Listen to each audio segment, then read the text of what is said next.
رسول اللہ صلی اللہ علیہ وسلم سے میں نے ایک حدیث سنی. یہ حدیث آپ نے سننی اور یاد رکھنی ہے کہ اسم اعظم ہے اللہ کا ایک ایسا اسم بھی ہے کہ جس سے اللہ کو پکارا جائے تو اللہ تعالیٰ وہ دعا فی الفور قبول کر لیتے ہیں، اسی لمحے میں، اسی وقت میں.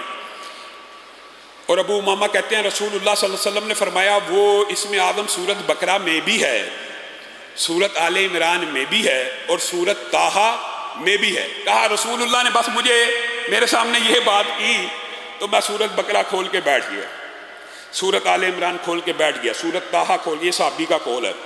رسول اللہ سے سنا اور اس کے اوپر غور و فکر کرنے لگے کہ یہ کیا رسول اللہ نے بات کی ہے. کہا پھر میں سورت بقرہ کی اس آیت پہ پہنچا اللہ لا الہ الا هو الحی القیوم، تو میرے ذہن میں آیا کہ اسی سے ملتی جلتی دو آیتیں آل عمران میں اور طٰہٰ میں موجود ہیں. الف لام میم اللہ لا الہ الا هو الحی القیوم وَأَنَتِ الْوُجُوهُ لِلْحَيِّ الْقَيُّومِ. یہ تینوں آیتیں کہا مجھے مل گئیں اور مجھے پکا یقین ہو گیا، یعنی تینوں آیتوں میں کیا چیز ایک سی ہے. اسی وجہ سے محدثین نے، اور میرے جو نانا تھے خود بڑے شیخ الحدیث تھے حافظ محمد گوندلوی رحمہ اللہ، انہوں نے اسم آدم کی دیگر احادیث اور اس حدیث کو مد نظر رکھتے ہوئے ایک وظیفہ لوگوں کو بھی اور ہماری فیملی کو بتایا کرتے تھے. اور وہ کہتے تھے کہ مجھے یقین ہے، جیسے یہ ابو امامہ کی حدیث کے الفاظ ہے اور دیگر بھی اسم آدم کے حوالے سے 3 حدیثیں موجود ہیں.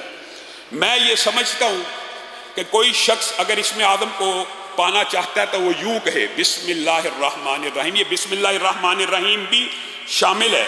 الف لام میم اللہ لا الہ الا هو الحی القیوم یا واحد یا ذی الجلال والاکرام. یہ مشکل نہیں ہے. بسم اللہ الرحمن الرحیم الف لام میم اللہ لا الہ الا هو الحی القیوم یا واحد یا ذی الجلال والاکرام.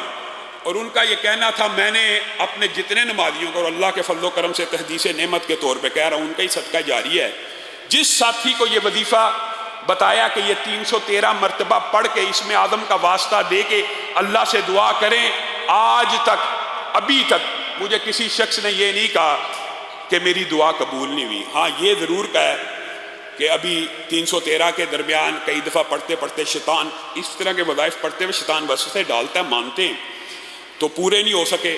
تو جو بندہ یہ سمجھتا ہے ایک دفعہ 313 مرتبہ ایک نشست میں نہیں پڑھا گیا، توڑ کے پڑھ لے، کوئی حرج کی بات نہیں ہے. 7 دن 8 دن آپ تجربہ کر کے دیکھ لیں، یہ 313 مرتبہ اسم آدم کا وظیفہ پڑھیں. اور کوئی بھی دعا جو آپ سمجھتے ہیں، علماء کے پاس آتے ہیں دعا کرانا شرعی وسیلہ جائز وسیلے کی قسم ہے، لیکن آپ خود کیوں نہیں کرتے؟ اس اسم آدم کا واسطہ دے کر اللہ رب العزت سے مانگیں، اللہ تعالیٰ وہ دعا آپ کی اسی وقت قبول و منظور کرے گا. آج کے بعد یہ اللہ کا اسم ہے، یہ اللہ کے نام ہے. ابو امامہ کی اس حدیث سے اور محدثین کے استدلال سے آج کے بعد زندگی کے اندر اس وظیفے کو بھی اپنا لیجئے. اور اسم آدم کے حوالے سے جو باقی 2 روایات ہیں، ان میں سے ایک روایت یہ بھی ہے کہ رسول اللہ صلی اللہ علیہ وسلم کے سامنے ایک شخص نے کہا اللہم انی اسألک بانی اشہد انک انت اللہ لا الہ الا انت الاحد الصمد الذی لم یلد ولم یولد ولم یکن لہ کفوا احد. یہ وظیفہ بھی قاری صاحب موجود ہیں جو معتکفین ہیں وہ قراء سے یاد کریں، اور جو ابھی تیزی سے یاد نہیں کر سکتے اس کو اسم آدم کے اس وظیفے کو بھی اپنے ذہن میں رکھ لیں. لا الہ الا انت الاحد الصمد الذی لم یلد ولم یولد ولم یکن لہ کفوا احد. تو رسول اللہ صلی اللہ علیہ وسلم نے فرمایا تھا اس شخص نے اللہ سے اسم آدم سے طلب کیا، اس کی دعا اللہ تعالیٰ ضرور سنے گا. اور جو تیسری روایت ہے اسم آدم کی، اس میں یا ذا الجلال والاکرام کے اور بدیع السماوات کے الفاظ بھی موجود ہیں. تو آپ کے لیے یہ تینوں چاروں وظائف اکٹھے کر کے یاد کر کے آیت الکرسی پڑھیں، یہ بسم اللہ الرحمن الرحیم الف لام میم اللہ لا الہ الا هو الحی القیوم یا واحد یا ذا الجلال والاکرام پڑھیں، اور یہ جو وظیفہ آپ کے سامنے رکھا یہ پڑھیں. اللہ رب العزت سے جو دعا کرنا چاہیں اسم آدم کے ذریعے سے اللہ رب العزت قبول کرتا چلا جائے.